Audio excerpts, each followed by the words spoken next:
Good morning, good morning, good morning. It is your favorite English teacher here back with another video for you. Now, I just want to preference this by saying that I am currently outside, so you may hear, I don't know, the elements of nature, such as the dogs in the background, the birds chirping. You may even hear my children yelling, mommy, mommy, mommy. But please try to stay focused on what is important, and that is taking your Cornell notes. With that being said, go ahead and make sure that you have set up your Cornell notes properly, okay? All right. So the title should be Theme in Poetry. Theme in Poetry. And that is because later on, we're going to talk about theme in prose and the stories. But for this particular lesson, we're going to focus on theme in poetry. All right, so here is your PBO. Students will be able to identify the theme or central idea of a text in order to compose an objective summary. Be sure that you can answer these 3 questions before you come to class, because I will ask you. Also, make sure you have your your definitions at the bottom in your Cornell notes. So go ahead, pause the video, take some time, write legibly, and then hit play. Welcome back. Alrighty, so here's what we're going to do. I want to activate your prior knowledge because, as I said in class, you all are capable and you all actually know how to do the things that I'm asking you to do in class. You do it all the time. You aren't aware of the fact that you do it all of the time. So what we're going to do, I need for you all to read the lyrics from Musiq Soulchild's Love. And then you're going to determine the topic. You're going to determine what the artist is singing about. And you're going to determine the message of the topic. Pause the video, take some time to read over it, see if you can answer these 3 questions, and come back here shortly. Okay, so as we know,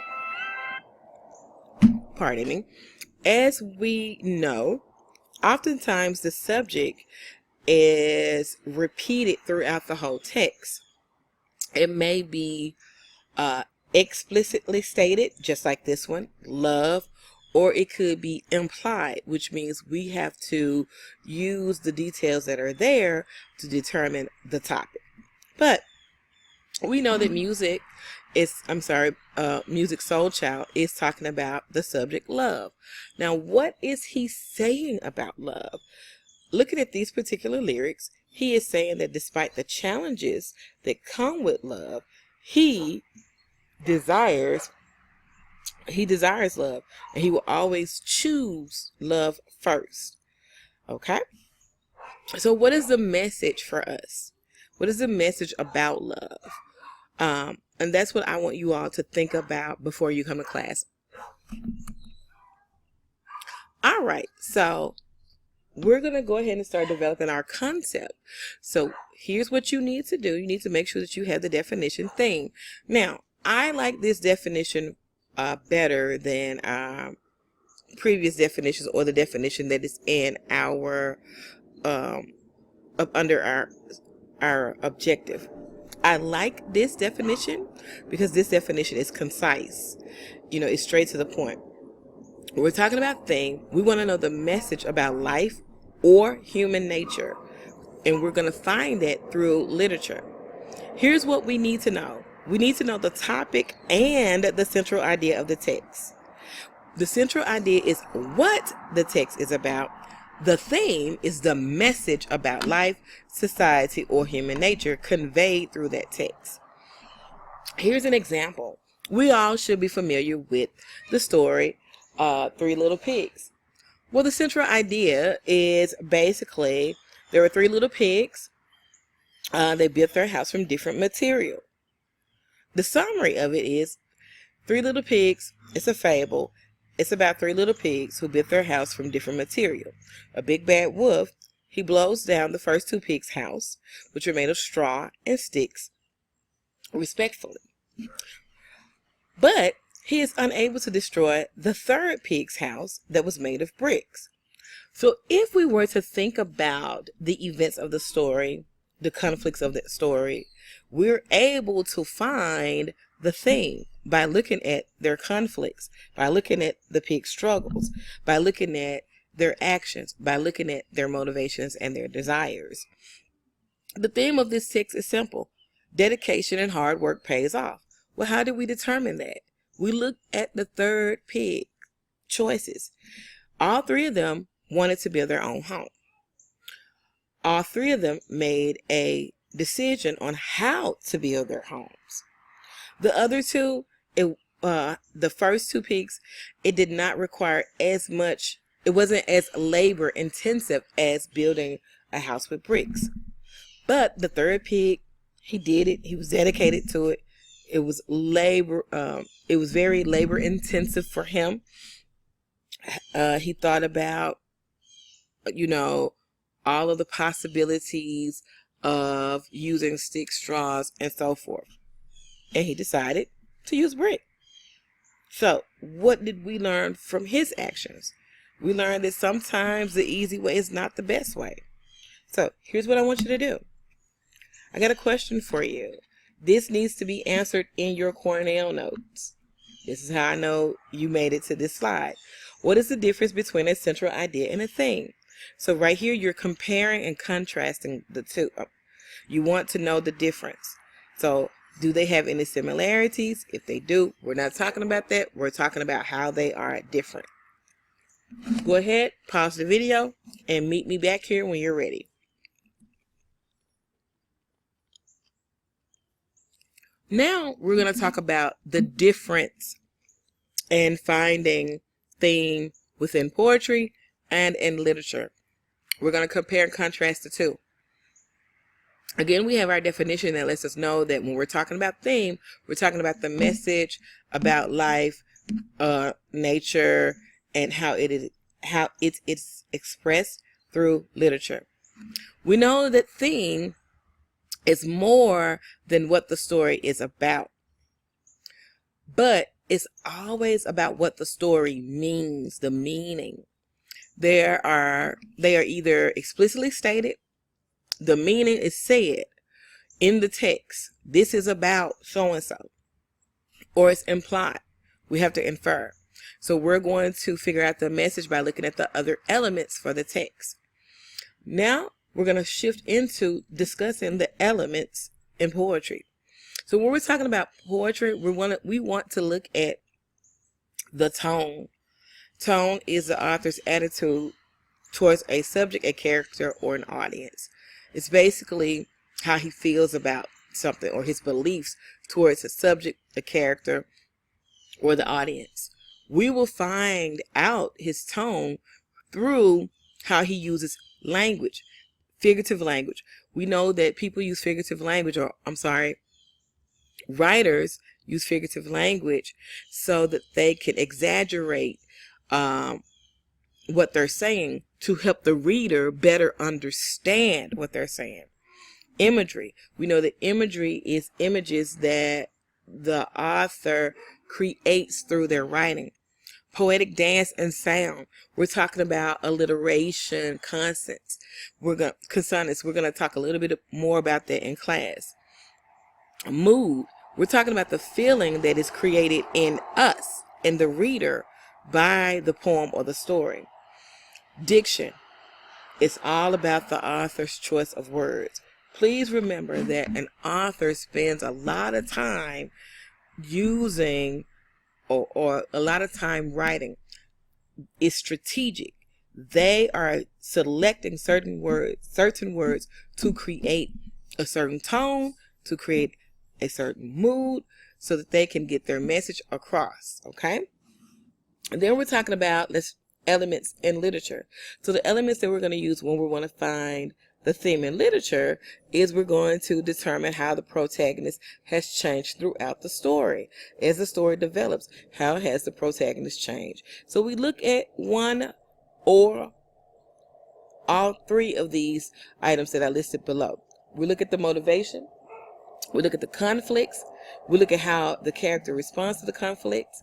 Another way is to determine the nature of the central conflict.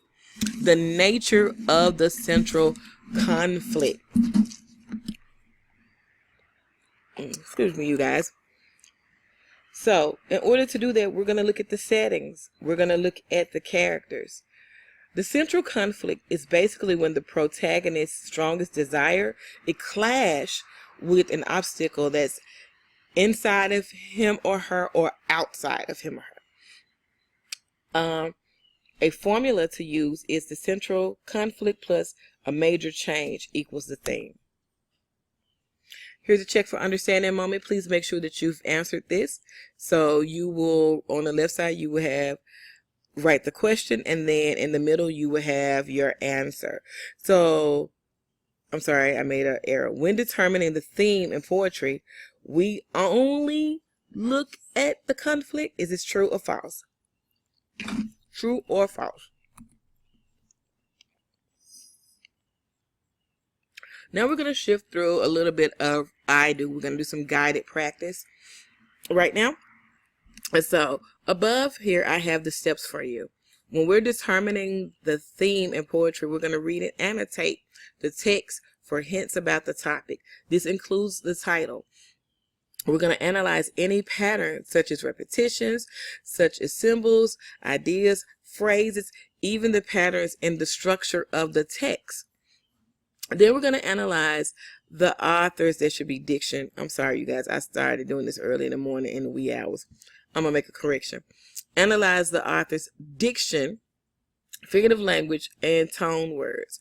We're also going to determine the mood of the text. And then we're going to ask ourselves, what is the author saying or revealing about life, human nature, and society?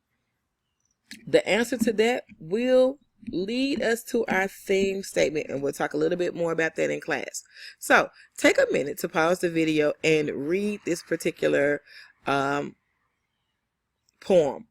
and then we're going to come back and then we're going to discuss a few things. Okay, so go ahead, pause right there. Alrighty, so let's go ahead and go through this. Morning uptown, quiet on street, no matter the distinction that can be made. Quiet, very quiet on the street.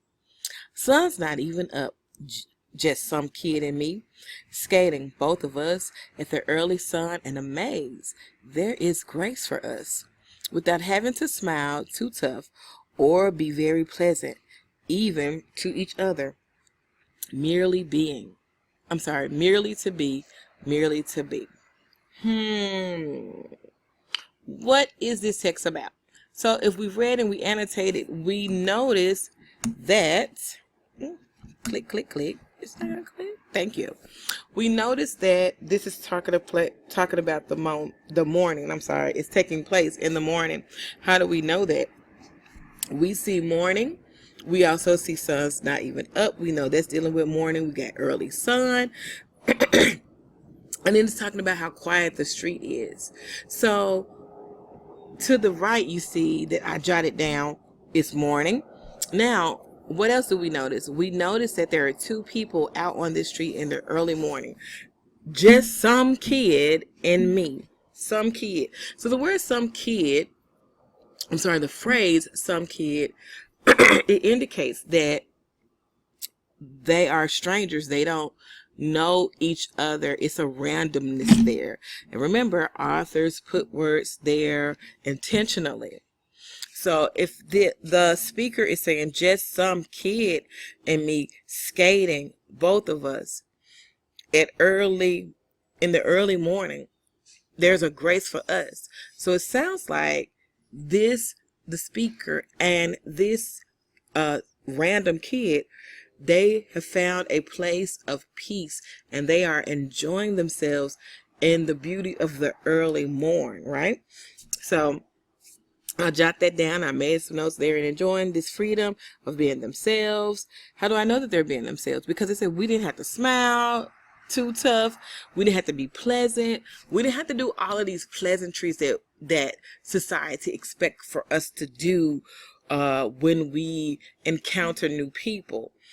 It's just me and this kid in the early morning, and not all of this hubbub, around us. And so what is the lesson that we can learn from that? Well, it can simply be, when people have peace, they are free to be themselves. They're free to be themselves. Now, how did I do that? I went through, I read it, I pulled out phrases, I identified the repetitions of early morning, I looked at certain phrases, some kid, I looked at that diction. Why did he say some kid? What does some kid implies? The mood. So the mood, it kind of made me feel like relaxed when he's talking about the quietness of the street, the early morning, the early sun, this grace, this relaxation. I didn't have to be too tough. I didn't have to be very pleasant. It gave us the sense of that they were just there. They were just there. So we're going to stop right here. This video is going to stop right here, because when you come to class, I'm going to pick up. We're going to do the we do. The we do is, I'm taking an excerpt from one of my favorite artists, Me Against the World by Tupac. We're going to do the same thing we just did here, and then we're going to hop into our text, and we're going to do the same thing with our text. All right, sweethearts, make sure that you go through, you take your Cornell notes correctly. You see the CFUs. I need for you to do the check for understandings, because I'm going to ask you this in the class. You see the definitions, remember the concepts. Remember, if I have steps, I'm looking for those steps. If I have terms, I'm looking for those terms. Now, right here, these are just an abbreviated version of the definitions that you already have, okay? But that is it. We're going to stop right here. See you all in class. Have a good night, babies.